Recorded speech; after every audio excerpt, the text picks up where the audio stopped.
మా పాఠశాలలో నిర్వహించినటువంటి జాతీయ సైన్స్ దినోత్సవంలో భాగంగా పాఠశాల ప్రధానోపాధ్యాయురాలైనటువంటి శ్రీమతి పద్మలత మేడం గారు, అలాగే సైన్స్ ఉపాధ్యాయ బృందం, ఉపాధ్యాయుల్లో ఉన్నటువంటి సృజనాత్మకతను వెలుగు తీయటకు చందమామ మీ చేతికి అందితే అనేటువంటి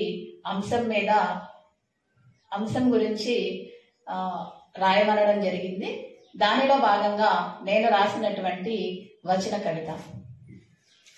చందమామ నా చేతికి అందగానే నా చేతులతో స్పృశించి కొంతసేపు మాట్లాడి మరలా తిరిగి వెనకకు వెళ్ళమని చెప్తాను.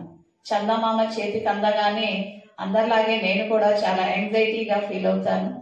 చిన్నప్పుడు ఎప్పుడో మనం విన్నటువంటి చందమామ రావే, జాబిల్లి రావే, కొండెక్కి రావే, గోగిపూలు తేవే, బండెక్కి రావే, బంతిపూలు తేవే అని విన్నటువంటి ఊహ నిజమైనందుకు ఎంతో ఆనందపడతాను.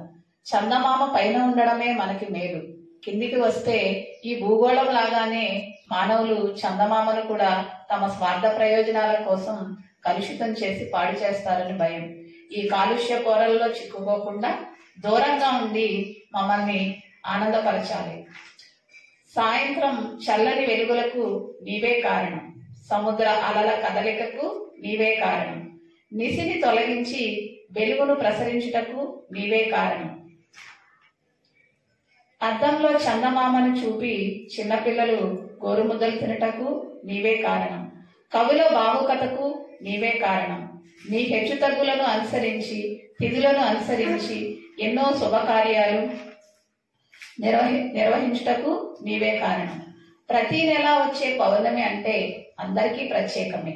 శ్రావణ పూర్ణిమ, కార్తీక పూర్ణిమ, మాఘ పూర్ణిమ అని ప్రతి పౌర్ణమి దేనికదే ప్రత్యేకం.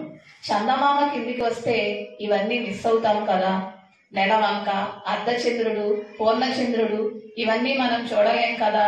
నీవు కిందికి వస్తే ఇవన్నీ సాధ్యం కాదు. భూమికి ఉన్న ఏకైక సహజ ఉపగ్రహం నీవే కదా.